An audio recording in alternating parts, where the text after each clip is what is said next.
quero ler um texto e, em especial, eu quero ler para vocês todos que estão aqui. Deixa eu ver se você quer primeiro, né?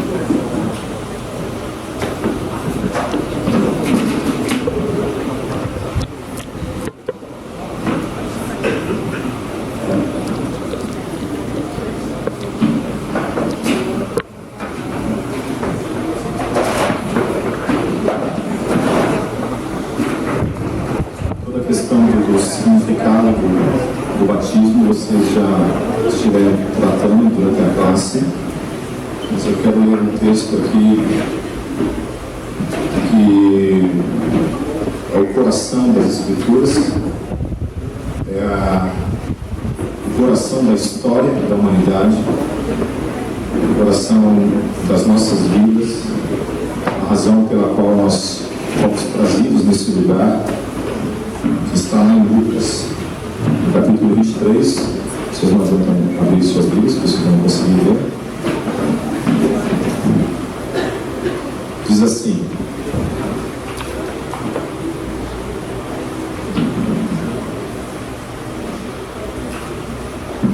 quando chegaram ao lugar chamado Gólgota, ali crucificaram Jesus e com ele os dois criminosos, um à direita e outro à sua esquerda. Jesus disse: Pai, perdoa-lhes, pois não sabem o que fazem. Repartindo as vestes dele, lançaram sortes. O povo estava olhando e as autoridades zombavam dele, dizendo: aos outros salvou, salva-se a si mesmo, se é o Cristo escolhido de Deus. Igualmente os soldados o escarneciam e, chegando-se a ele, apresentavam-lhe vinagre, dizendo: se tu és o rei dos judeus, salva-te a ti mesmo. Também por cima dele estava escrita uma inscrição em letras gregas, romanas e hebraicas: este é o rei dos judeus. Um dos criminosos crucificados insultava, dizendo: se tu és o Cristo, salva-te a ti mesmo e a nós. Mas o outro o repreendeu, dizendo: tu nem ainda temes a Deus, estando na mesma condenação. Nós, na verdade, com justiça, pois recebemos o que os nossos feitos mereciam, mas este nenhum mal fez.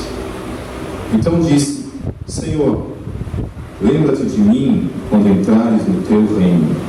E respondeu-lhe Jesus: em verdade te digo que hoje estarás comigo no paraíso. Já era quase a hora sexta, e houve trevas em toda a terra até a hora nona, pois o sol se escureceu. E o véu do templo rasgou-se pelo meio. Jesus clamou com grande voz: Pai, nas tuas mãos entrego o meu espírito. Havendo dito isto, expirou. O centurião, vendo o que tinha acontecido, deu glória a Deus e disse: na verdade, este homem era justo.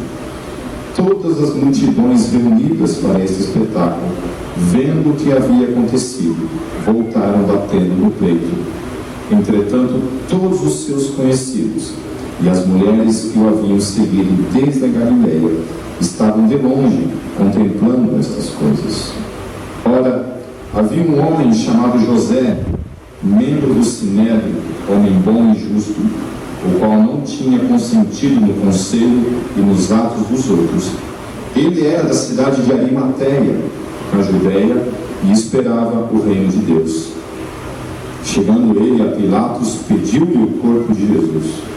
Então tirou o corpo do madeiro, envolveu-o num lençol e pô-lo num sepulcro cavado numa rocha, onde ninguém ainda havia sido sepultado. Era o dia da preparação e ia começar o sábado. As mulheres que tinham vindo com ele da Galileia seguiram a José e viram o sepulcro e como o corpo foi ali depositado. Então voltaram e prepararam especiarias e unguentos, e no sábado, repousaram conforme o mandamento. No primeiro dia da semana, bem cedo, elas foram ao sepulcro levando as especiarias que tinham preparado. Acharam a pedra removida do sepulcro, mas quando entraram, não encontraram o corpo do Senhor Jesus. Estando elas perplexas a esse respeito, de repente pararam junto delas 2 homens com vestes resplandecentes.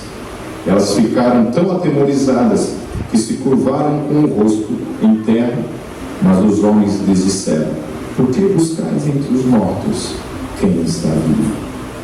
Ele não está aqui, mas ressurgiu. Aleluia.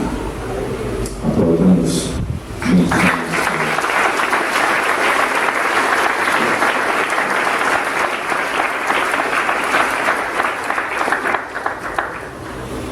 A Bíblia diz que quando um pecador se arrepende dos seus caminhos, a festa no céu. Então eu creio que qualquer festa que nós fizemos aqui não pode ser comparado ao que está acontecendo na eternidade nesse momento.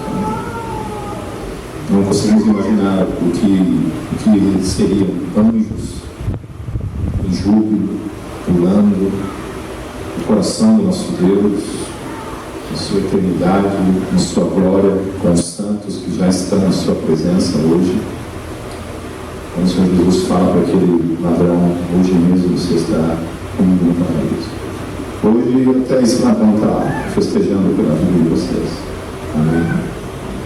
Todos os santos do Senhor, os eleitos, desde Adão até o último homem que já está com ele, celebram esse dia em nome daqueles que são dele. Amém?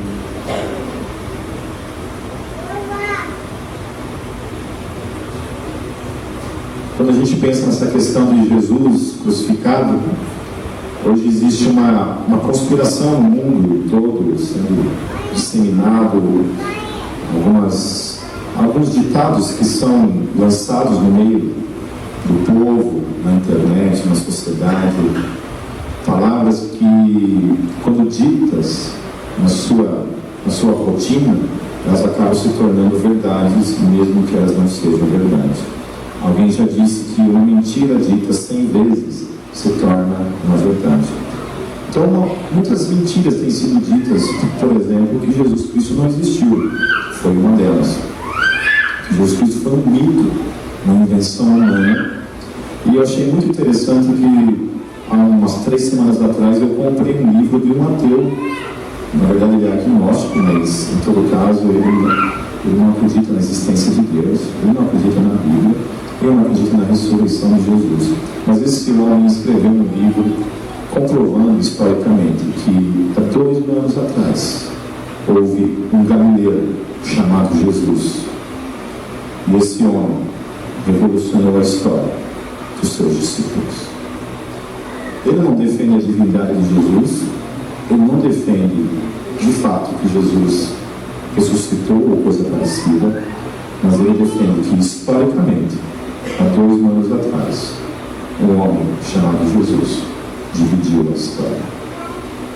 Se isso for uma espécie de manipulação da religião ou não, isso vai depender de alguns fatores.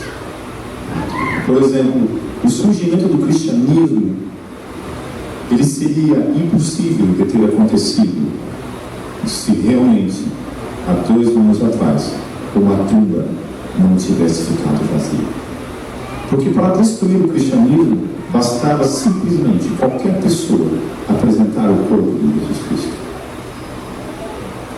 A fé cristã, ela está alicerçada sobre um fato histórico.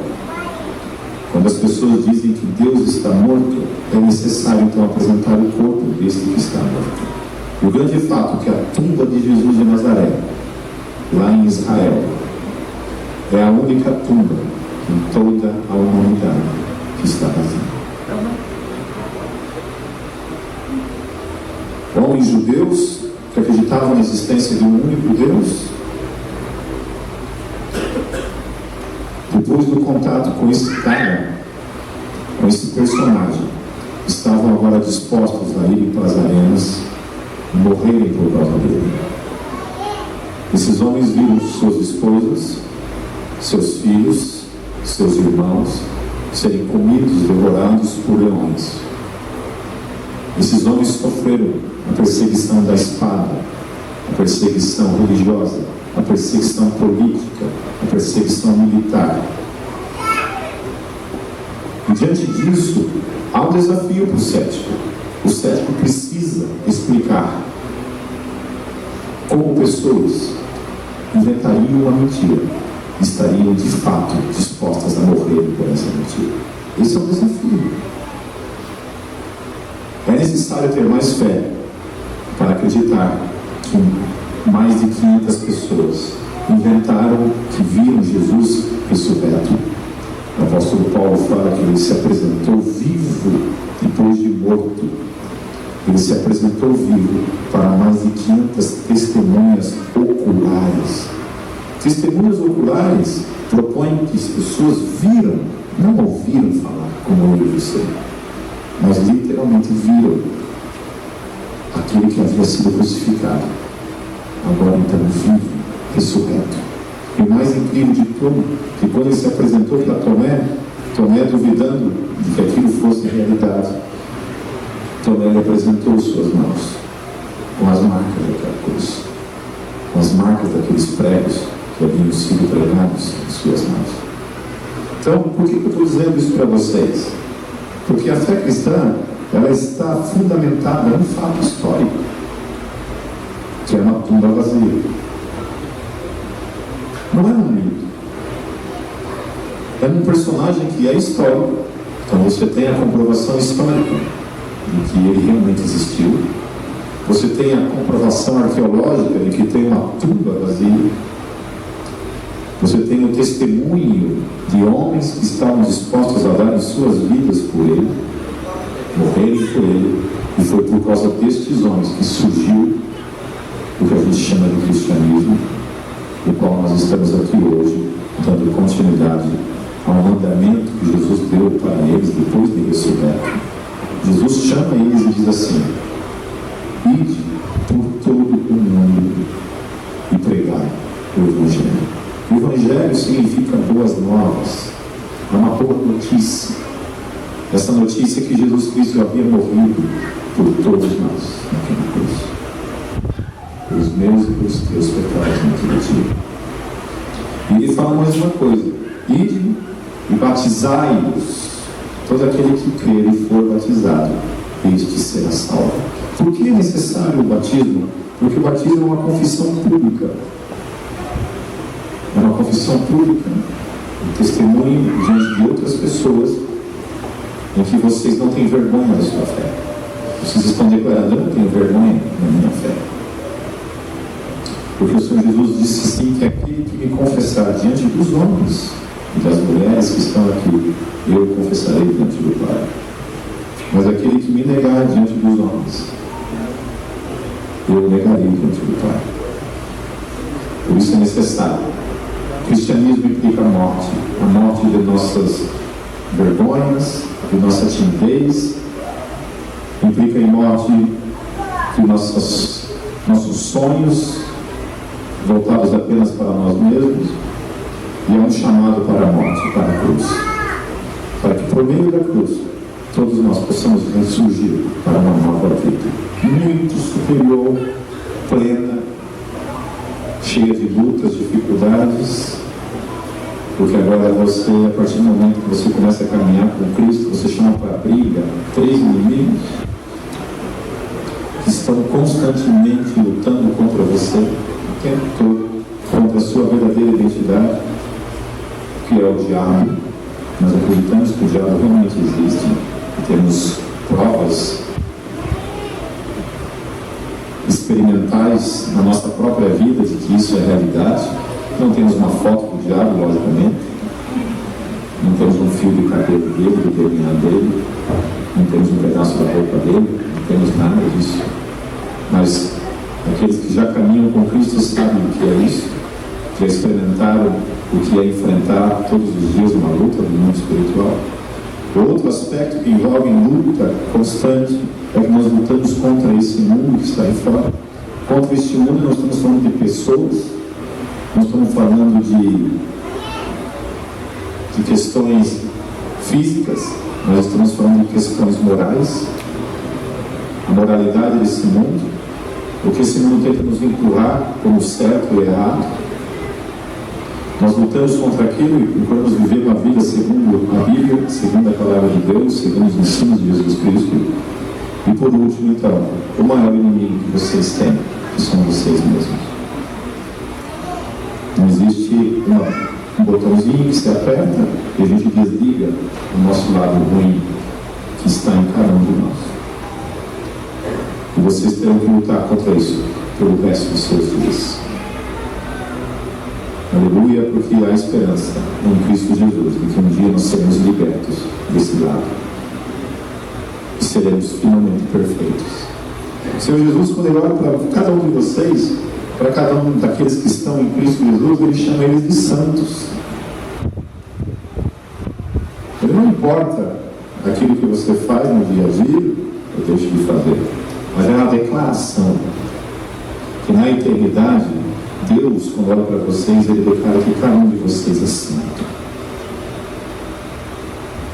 No cristianismo não existe distinção de pessoas, esses são mais santos, esses são menos santos. Não. Por causa de Cristo, por causa daquele que habita em vocês, vocês são santos.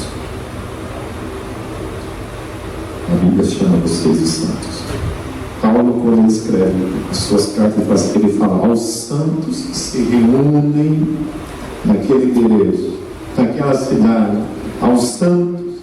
Ele não coloca classificações menores ou maiores, ele simplesmente diz que todo aquele que está em Cristo Jesus é santo. E portanto, todo aquele que não está em Cristo Jesus está separado da glória de Deus. É necessário entregar sua vida para Cristo, para que haja esse retorno ao coração do Pai, que ama a todos nós. Amém? Sejam bem-vindos a esta nova vida em Cristo Jesus. Eu quero que vocês se coloquem em pé. Não a igreja, somente os